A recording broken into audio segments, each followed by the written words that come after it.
Okay, hello everybody. Good evening. It's Monday night.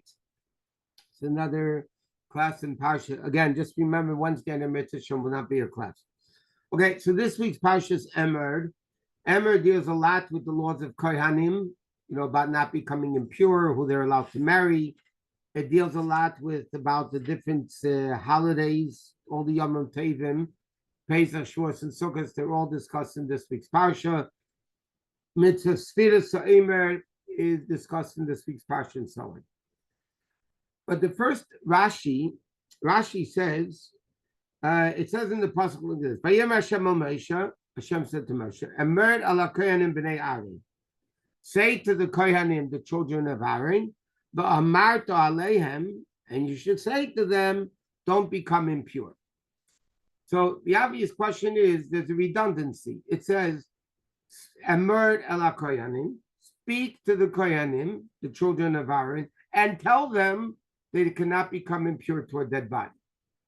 So Rashi quotes in the Medrash that, and the Gemara says this in Yevamis, that why is the Torah saying the double expression?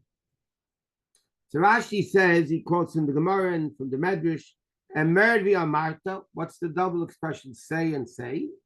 Lahazir g'delim alaktanim.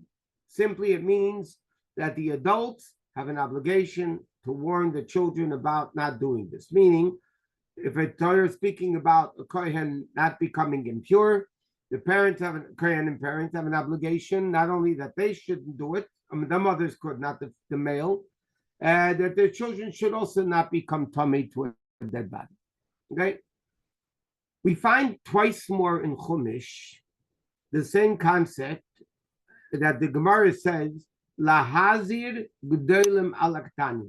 Lahazir simply means to warn the adults for the children. That means the adults are responsible to make sure that the children don't do this. Where else do we find it? So, once by the mitzvah of eating blood.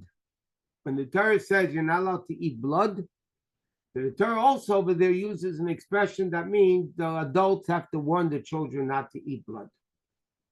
Another place where the Torah speaks about it, when the Torah speaks about not eating bugs, creepy bugs, over there the Gemara also says, from Psukim they learn out, that the Torah is warning the adults for the kids.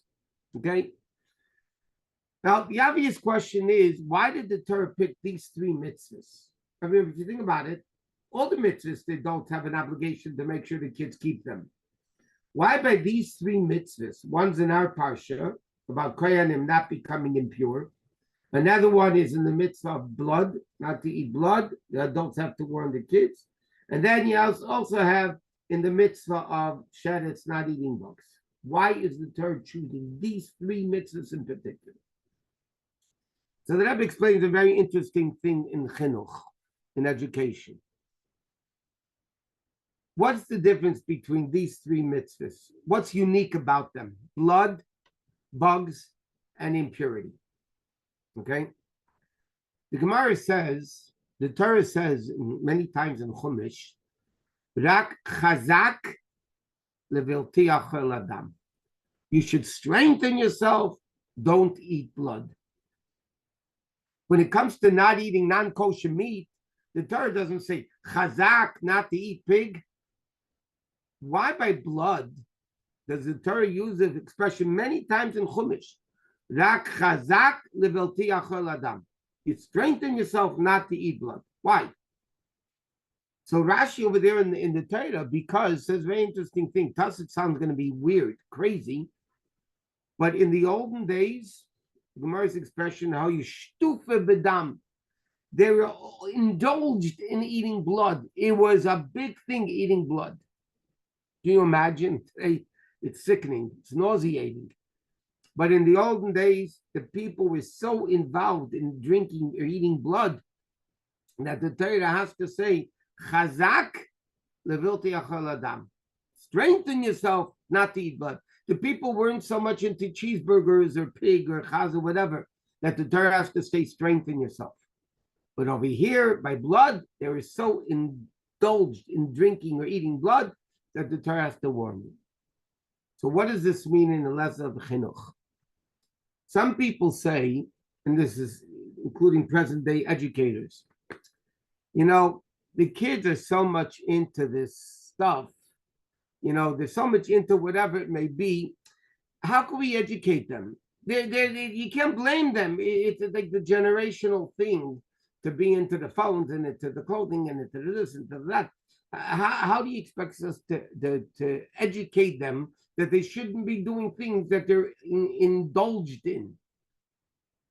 So the Torah comes and says, listen, even by the mitzvah of blood, which represents that they were indulged in it, meaning even something that the kids are so indulged in that some educators think, let them just do it. We can't discipline them in this. It's impossible to do because they're so much into it. The Torah says no. Even when it comes to blood, meaning things that they're so indulged in, you also have to educate the children. Then there's another mitzvah called sheretz, bugs. Bugs are disgusting. Bugs are disgusting. So the Torah says that even things that are sickening. So you say, and what does that mean? So why would a person eat a bug? It's so despicable, so disgusting. Why in a person? So the Rebbe explained they would do it lahachis, just to spite. They're doing to spite. It doesn't even taste good. They're eating the bugs because it's just despite the parents, despite the rabbis, or despite God, whatever. So in education, the Rebbe explains, what does this mean? There's certain people that you think, let's give up on them. They're doing it spiteful. They're not normal, decent human beings. They're spiteful. We're not going to get anywhere with them. The Torah says no. Even the things that you think they're despicable, and they're doing it just to get you angry, so you think there's no hope for them. The Torah says no. You have to educate them. You have the obligation in Torah to educate them. And then comes the third thing, tumah, impurity. So that explains what's the meaning of impurity. Impurity is something completely irrational. It doesn't make sense. And like the Rambam himself says, the mess, the dead body doesn't make you impure. The mikveh doesn't make you pure. The Rambam says, God says that the mess makes you impure, the dead body makes you impure, and the mikveh makes you pure. There's no logic there. Why this makes it pure? You touch a dead body with your little finger, your whole body is impure for 7 days. You have to get the red heifer, the whole spiel. That doesn't make sense. Because many times in education, people think, why should I teach them things that are illogical? There are people, many years, especially more so years ago, because the ice was broken through. There are many educators years ago, Torah educators, by the way, that maintained you don't teach kids the miracles of Chumash. They're not going to understand it. It's going to sound far-fetched. They're going to sound like it's a Baba Maisa. It's not even true. Why in the world are you telling them the miracles of Torah? And the Rebbe spoke about this in the earlier years many, many times, and the previous Rebbe spoke about this. On the contrary, the children believe the miracles of Torah better than the adults do. You tell it to them, they believe it. So the Rebbe explained over here, these three things. The Torah says, you have to teach them, okay? The adults have an obligation to teach the children, whether it's something, that means things that you would think you can't educate children. They're so overly indulged in the phones, how are you going to educate them not to put them away? It's impossible. The Torah says, no, by dam, the Torah says, you have to educate them. Somebody who's spiteful, and a very spiteful child or adult, by the way. They're very just spiteful. They want to do it just to get you angry. How in the world are you going to be able to educate those people? The Torah says you have an obligation. And then the third thing, things that are totally illogical, how in the world are you going to educate them? The Torah says, you know what? You have an obligation to educate them. And by the way, let's take it a step further. If Torah says you have an obligation to educate them, that means you will be successful. Because if you wouldn't be successful, the Torah wouldn't tell you have to do it. The fact that the Torah says that even under these three crazy circumstances, they're indulged in it, they do it despite, or it's things which are completely illogical, the Torah says, you know what? You could do it, and therefore you have an obligation to do it. How do we do it? How do we do it? So this is the expression, lahazir b'delim alaktanim. Lahazir simply means to warn, that the adults have an obligation to educate the children.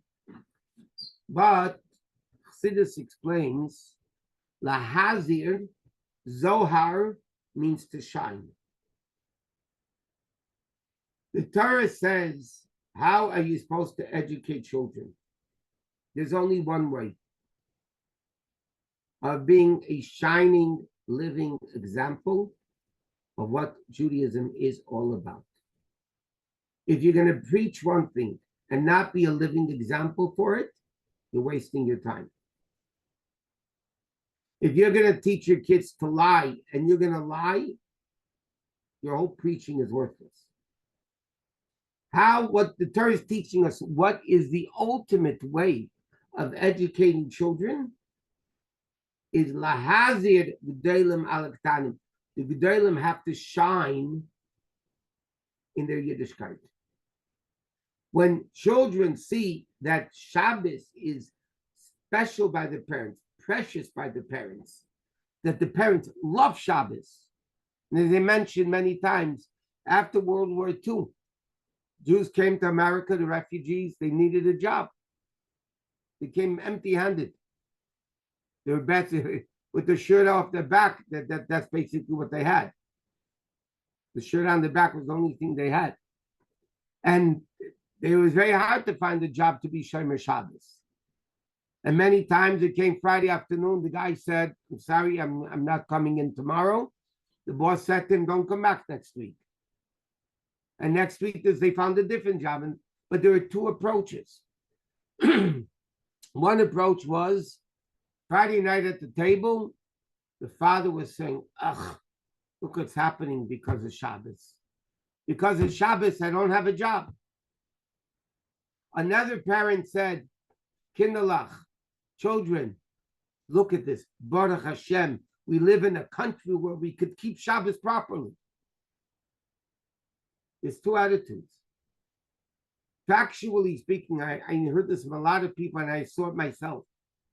Those people that had the attitude that Shabbos was precious and Baruch Hashem, they sat there Friday night, not angry at the world and not depressed. They said, Baruch Hashem, we're able to keep Shabbos. Those children remained Shomer Shabbos. And the other parents, the kids did not remain Shomer. Of course, there are exceptions. But the general rule was, they did not remain Shomer Shabbos. Why? Because the children, it's not what you preach. It's the feeling of what, if a child sees the way a parent behaves in shul, they come on time and they don't talk, and davening is important to them, that's what the kid is going to see. Otherwise, the kid's not going to see anything. The kid's not going to. So what is the Torah saying? Even in these three cases of blood, bugs, and kahuna, the Torah says you have to shine. How do you shine? By living it, loving it.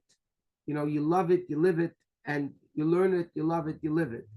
That's the model. You learn it, you love it, you live it. And through this, you actually shine to the next generation, because you can't give over facts of life without feeling it. When they see you feel it, then you're able to do it. Another interesting medrash on this same pasuk, the medrash says like this: Emor ala kohenim. Emor means it's a mitzvah, talk. Emor ala kohenim, speak. So the medrash says, what is the mitzvah speaking? So the Medrash says like this. It quotes a pasuk. Imreis Hashem, Imreis Hashem Tahiris. The words of Hashem are pure. Imreis Hashem, the words of Hashem Tahiris are pure. The Medrash says this in this pasuk. What does it mean? The language of Hashem is pure.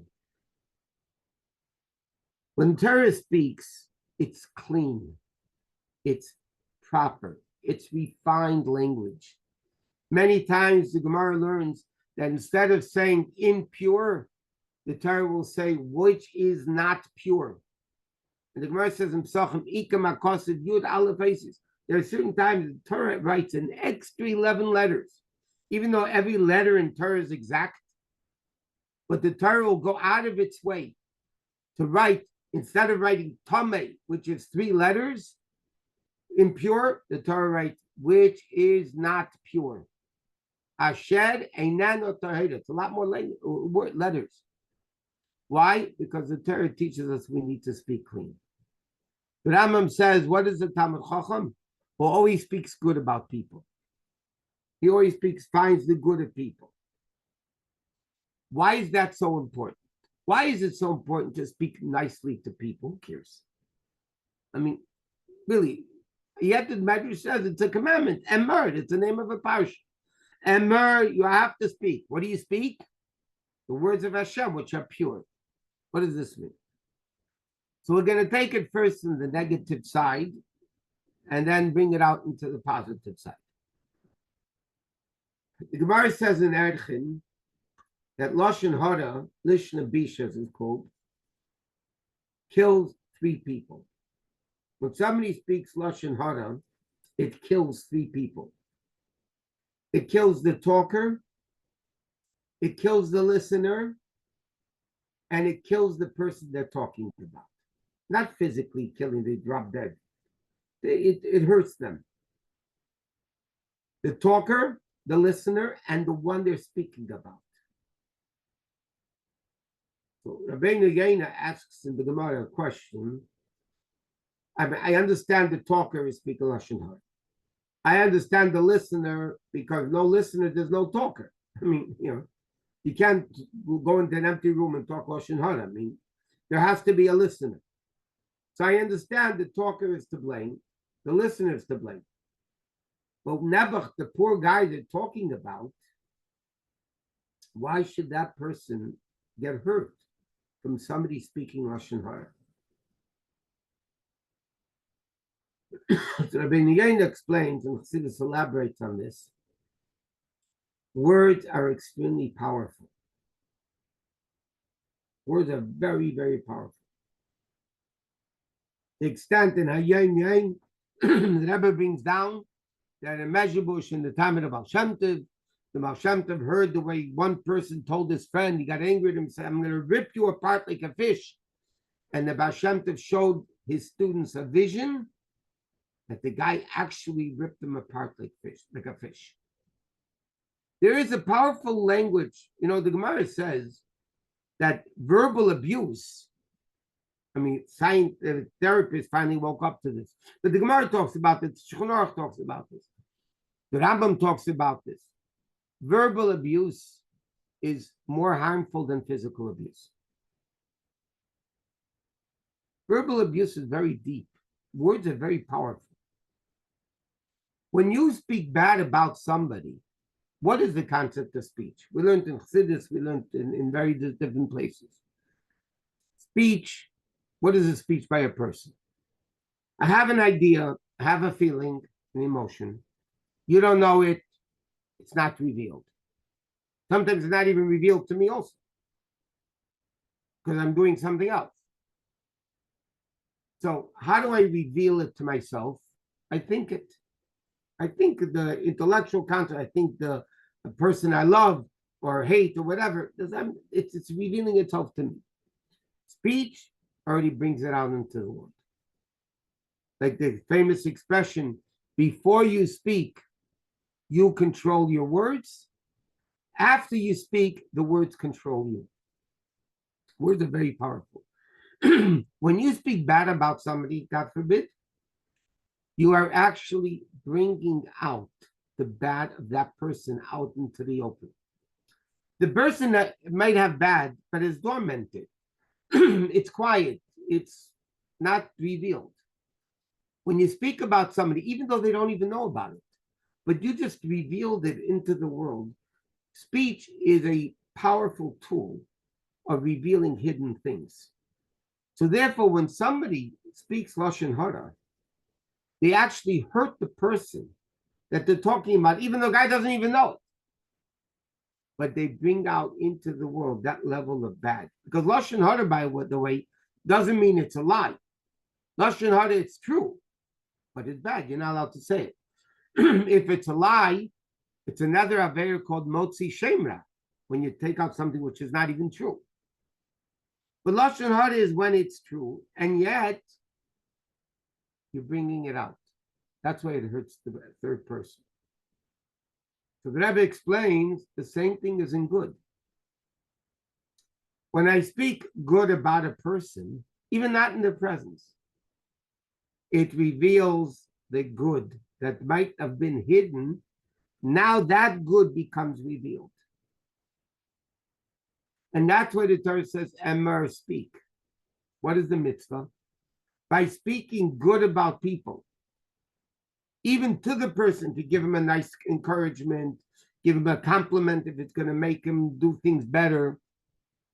You do that, you bring out the good in the person. Like we learned in many times that there's a mitzvah in the Torah called halal. Praising Hashem. Hashem needs our praise. Why do we praise Hashem? The answer is because it's like this in the physical world, because it's like that in the spiritual world. When I want to teach something to a kid, and I come to the kid and I say, you know what, you're so stupid, you're so dumb, you're never going to get it. What happens? His mind closes up. What happens if you praise him, that you're smart, you're intelligent, you're going to get this, you're going to really get it very easily? The channel of the mind opens up. By the way, while we're talking on kids, you don't tell your kid you're the smartest kid in the world, or you're the most beautiful kid in the world, or you're the best kid in the world, because they're not. That's a lie. So you're teaching the kids in chinuch to lie. You can tell them you're a smart kid. You can't say you're the smartest kid in the world. Okay? Because that's a lie. They're not. Or the most beautiful or whatever. So, but when you speak good about somebody, it opens the channel. So the same thing, even though they don't know about it, but you spoke about it in the world, that level of good now becomes revealed within that person. And therefore the person has good instead of bad. Okay, another thing, this is one more very interesting word. You know, there's 4 elements: fire, air, earth, and water. So remember at the beginning we said, the Torah says, Emor v'amarta. Emor is Aleph Mem Reish. Amarta is Aleph Mem Reish Taf. What does that mean? The Rebbe brings down Emor Aleph Mem Reish stands for Eish, Mayim, and Ruach. Fire, water, and air. Those are the more refined elements. What is the function of the Jew? To bring down those 3 elements into the Amarta. The Taf represents Tachtein, the low, which actually refers to earth.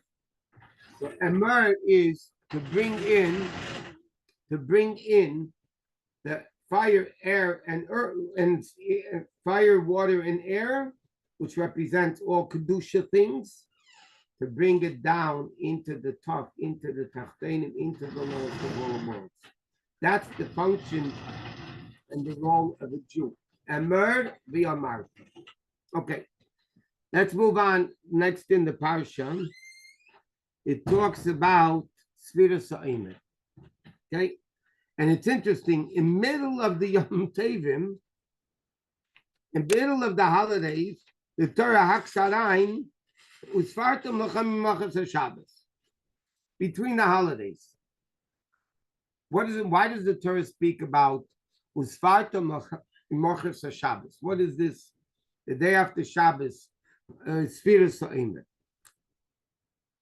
So we know the Ran, who was a Risha, Rabbeinu Nissim, brings down the Gemara at the end of the Gemara Pesachim. He says, Isa Ba'agoda. He said, what's the origin of, beside the fact Torah says count from the second day of Pesach until, it's 49 days.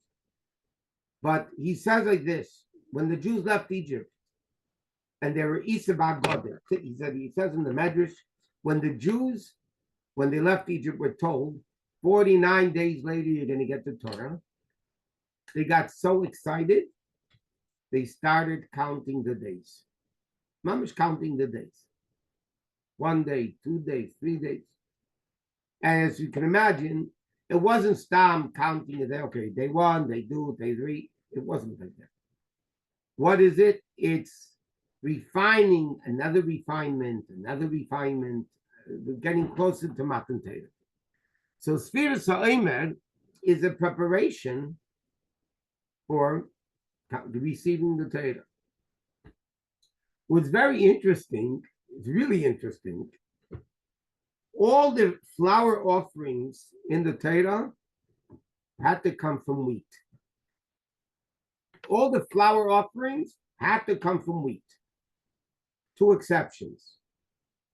A Saita, which is a woman that the husband accuses her of committing adultery. So when she drinks the water, that whole thing, she brings a flour offering from what? From barley. The Gemara says, why from barley? Why from barley? Because barley, the Gemara says, nothing personal to everybody who eats cholent. The Gemara says, wheat is Michael Adam. The Gemara says, wheat is human food. Barley is Michael Behema. It's an animalistic food. Animals eat barley. Okay? I guess we're all animals. That's why we eat cholent that has barley in it. But the bottom line is, barley represents animalistic food. So the Gemara says, why does she bring secondary barley compared to wheat?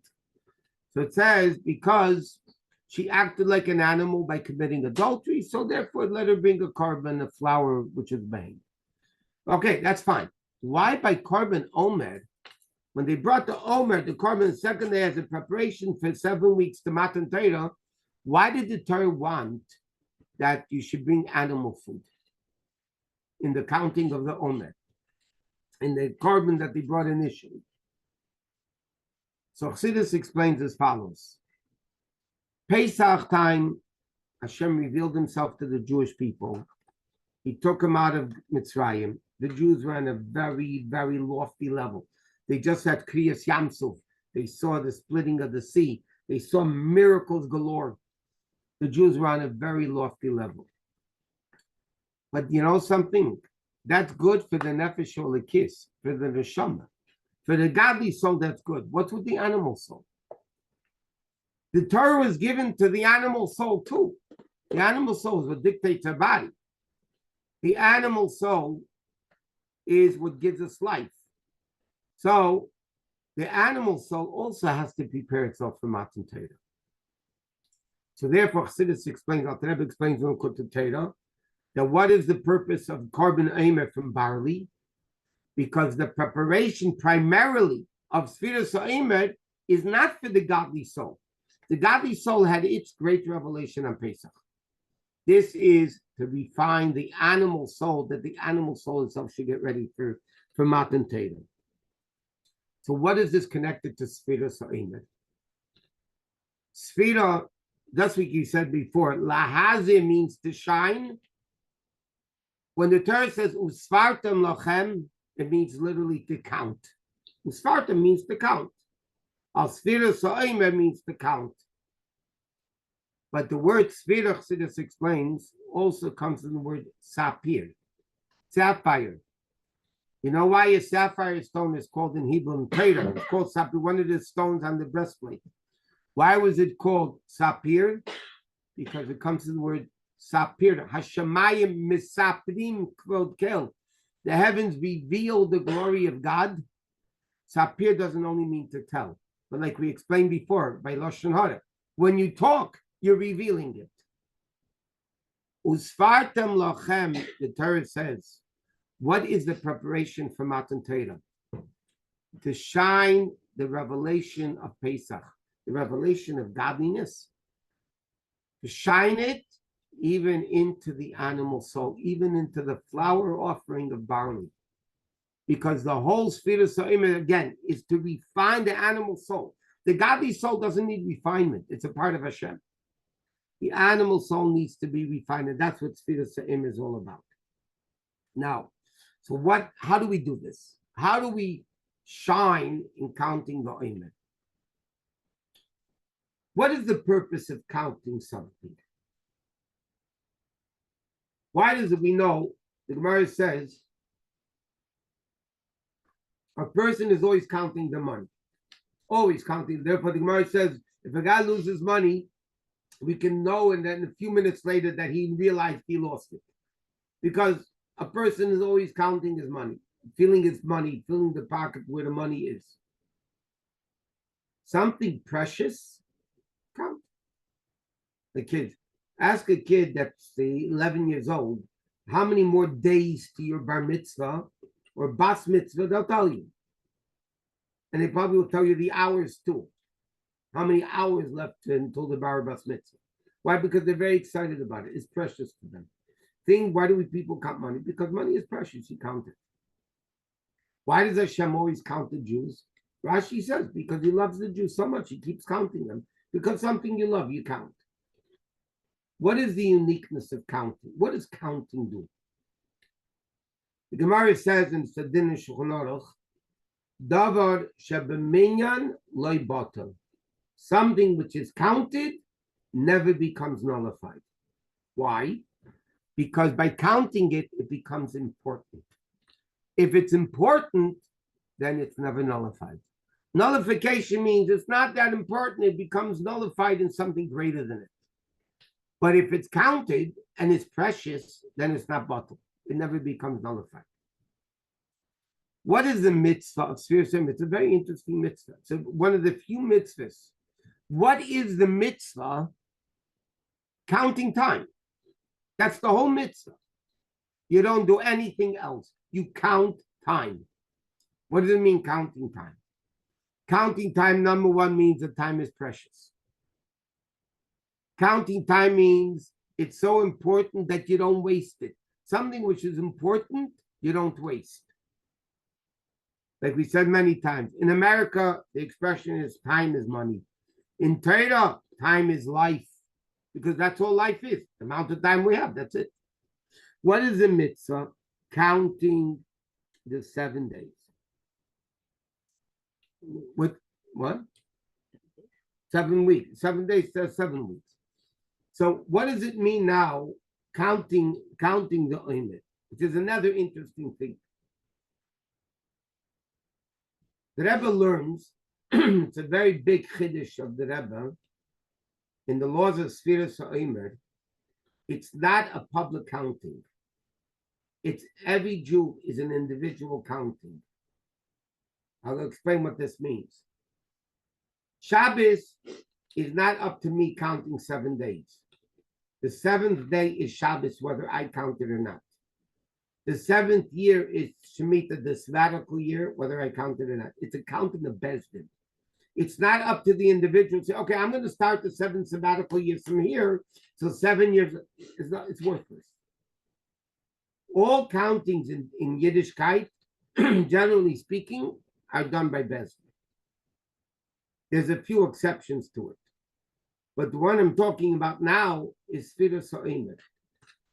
There's a very interesting Yerushalmi. The Yerushalmi says as follows. We know, and there's another remarkable concept. Pesach, the Torah says when it is. Sukkot, the Torah says when it is. Rosh Hashanah, Yom Kippur, the Torah says when it is. The day of Shavuos, the Torah doesn't say when it is. The Torah just says, from the 2nd day of Pesach, count 49 days, and the 50th day is Shavuos. That's all the Torah says.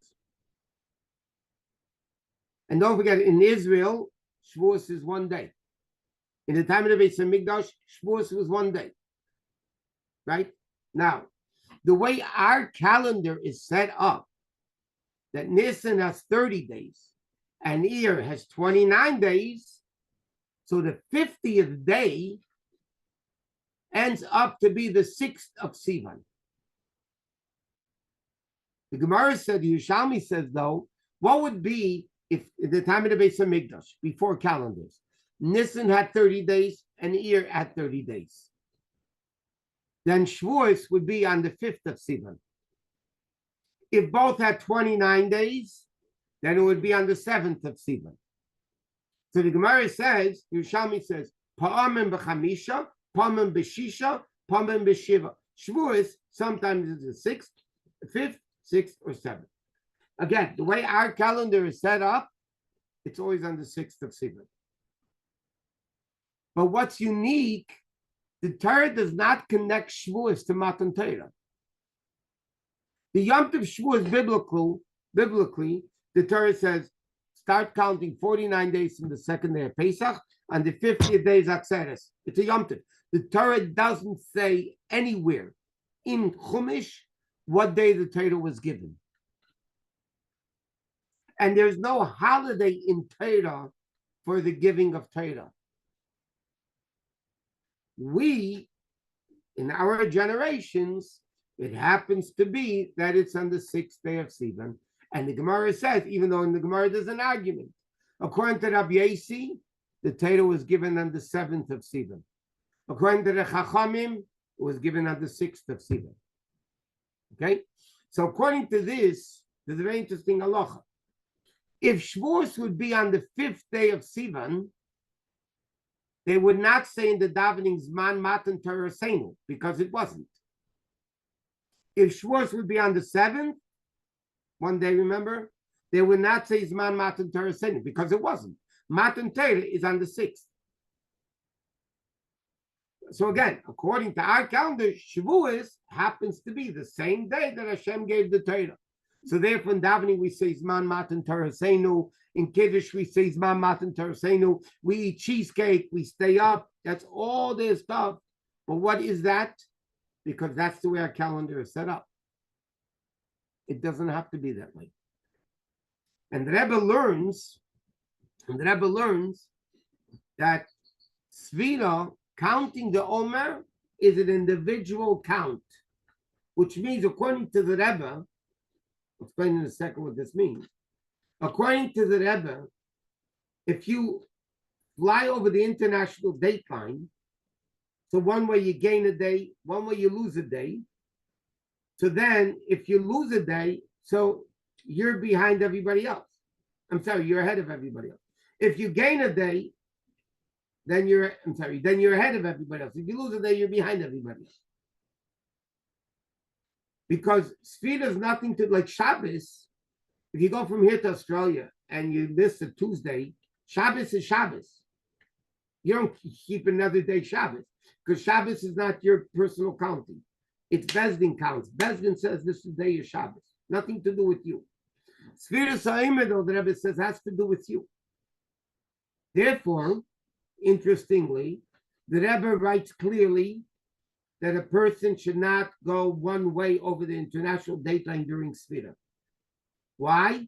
Because they're going to have to keep a different day Shavuos than everybody else. Either instead of keeping like we do 6th and 7th, they're either going to keep the 5th and 6th or the 7th and 8th. And the Rebbe said that's a complicated thing. In fact, 53 years ago, when we went to, the Rebbe sent us to Australia's Bachrim, we were ending up to go during Sfiras Ha'emer. The Rebbe didn't want us to go across the date line. We went the whole long way. Went to Israel, went to Iran, went to India, and then went back to Australia.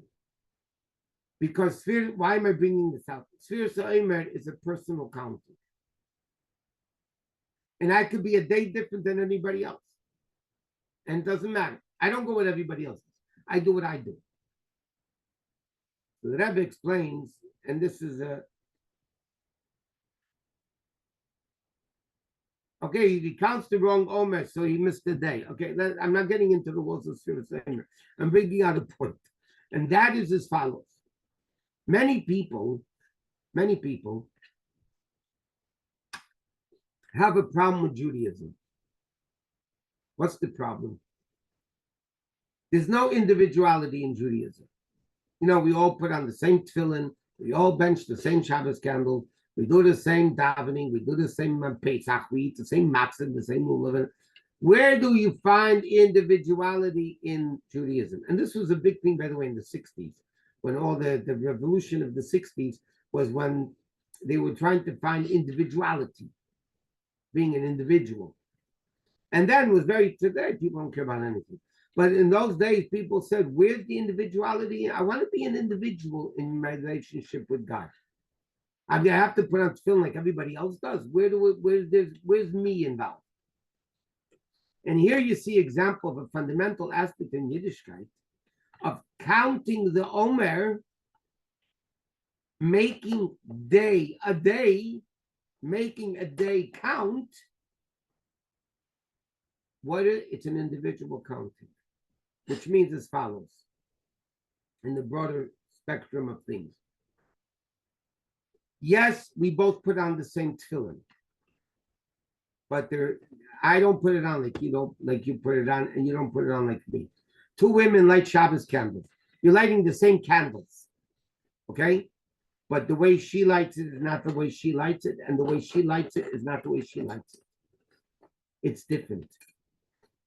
The intent, the inspiration, the feeling, that's where the individuality in Yiddishkeit comes.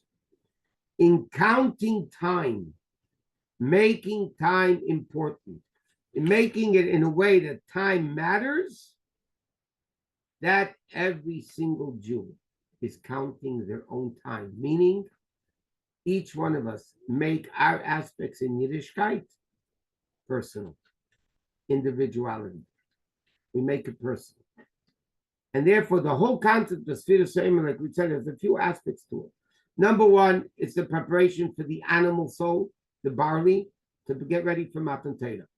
It's the level of counting, shining the day. The day should be a day.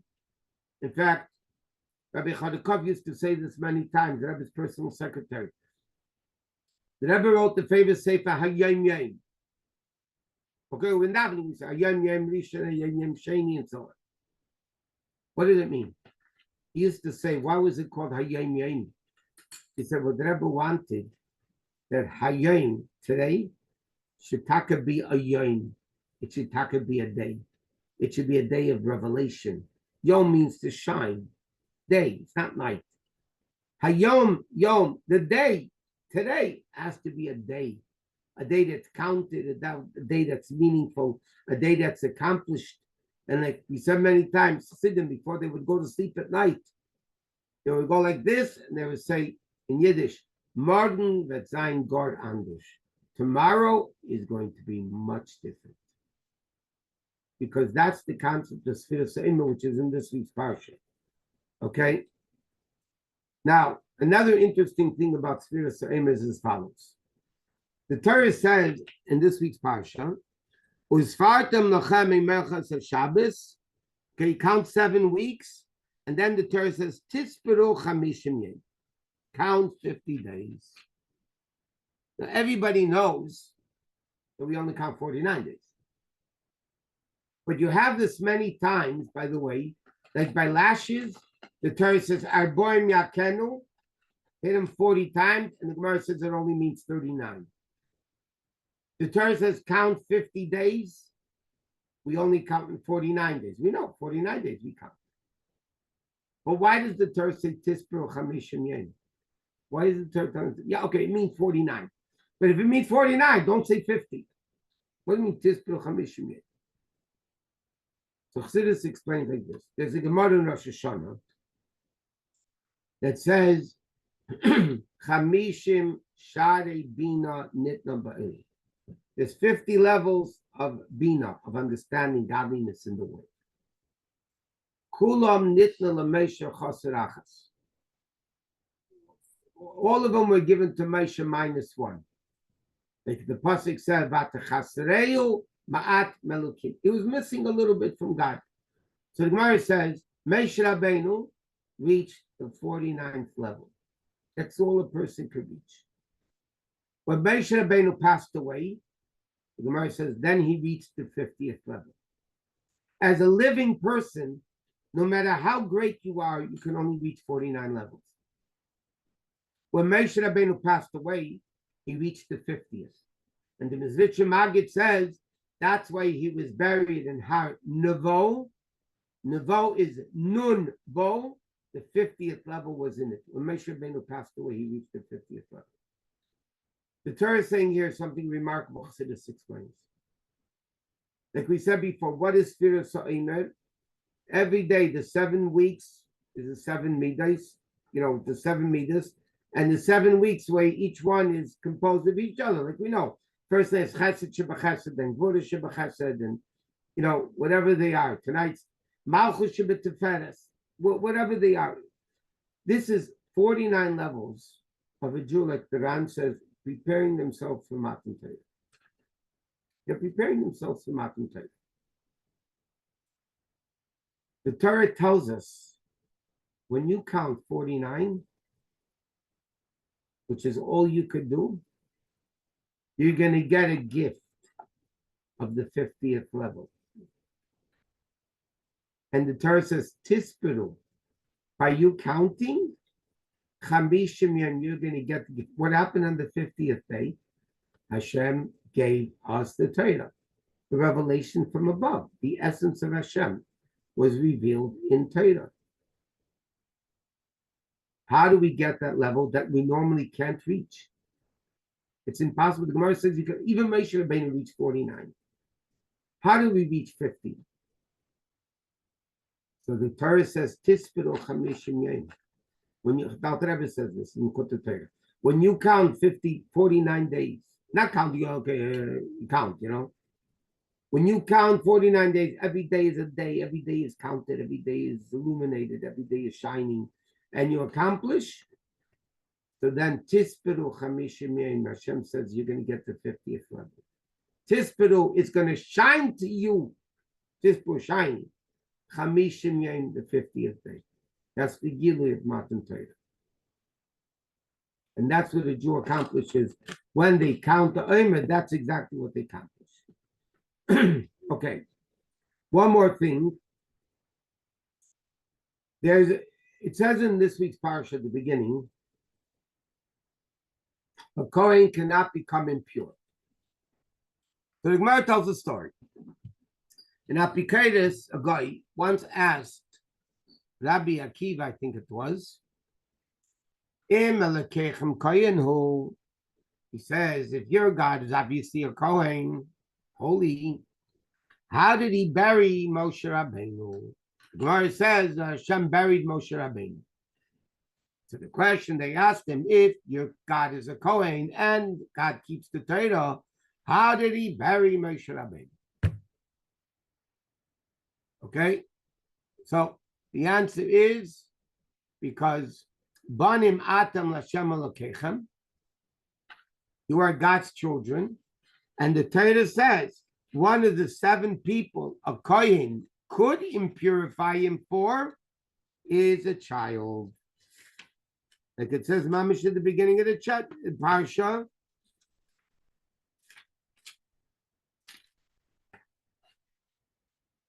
As we got Kiyam according to his wife, so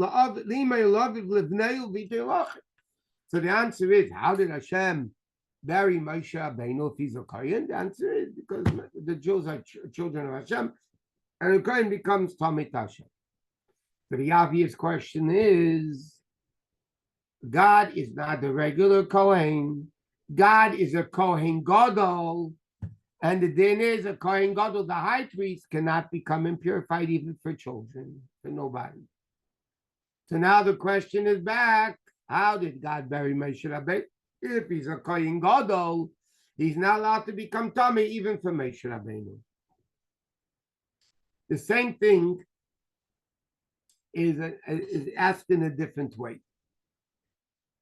Somebody asked I think I also Rabbi Akiva, whatever.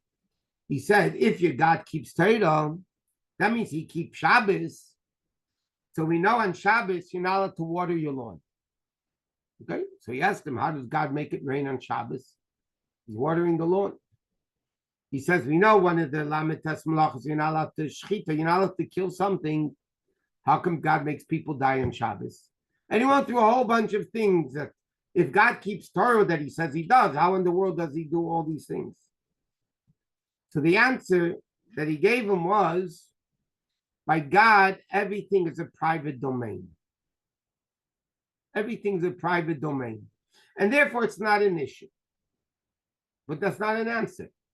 Can you water your garden in a private domain? Can you kill people in your private? What type of answer? That only helps for carrying. It doesn't help for any of the other things. Why is it that God could do all those things? So I'm going to explain first that thing, and then we'll come to the Kohen level.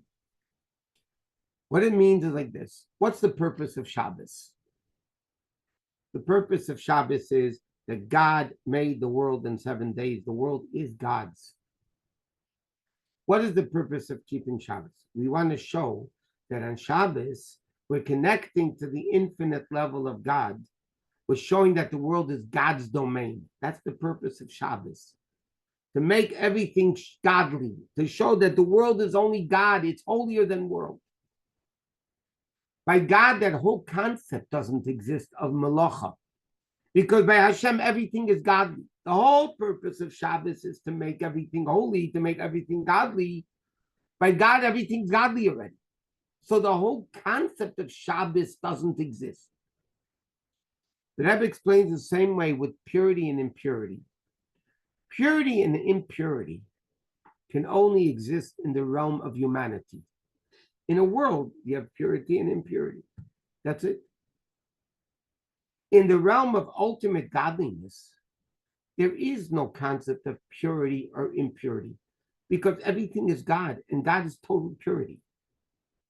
Impurity exists in a realm of evil. In the realm of evil, there's pure and impure. But in the realm of God, there is nothing impure. It's only God. There's ultimate purity. So the question, the Rebbe has explained, the question doesn't even exist. It's not that there's a question. If God keeps Torah, how did God become Tameh for Moshe Rabbeinu? The answer is there's no concept of Tumah, there's no concept of impurity. What is impurity? A lack of godliness. Where there's no Kedusha, impurity sets in. Where there's no holiness, impurity sets in. But in a place of total holiness, there's no impurity. So therefore, it's saying in the realm of godliness, there is no concept of kahuna, of purity. Everything's pure. There's nothing that's not pure. There's no impurity in. Okay, we'll leave it here, Mitzvah Shem. Once again, Wednesday, Mitzvah Shem, there's no class, but next Monday, back to 8:30. Until then, everybody have a great week. We'll see you, Mitzvah Shem, Monday. Thank you very much, Rabbi. Take care. Bye. Bye.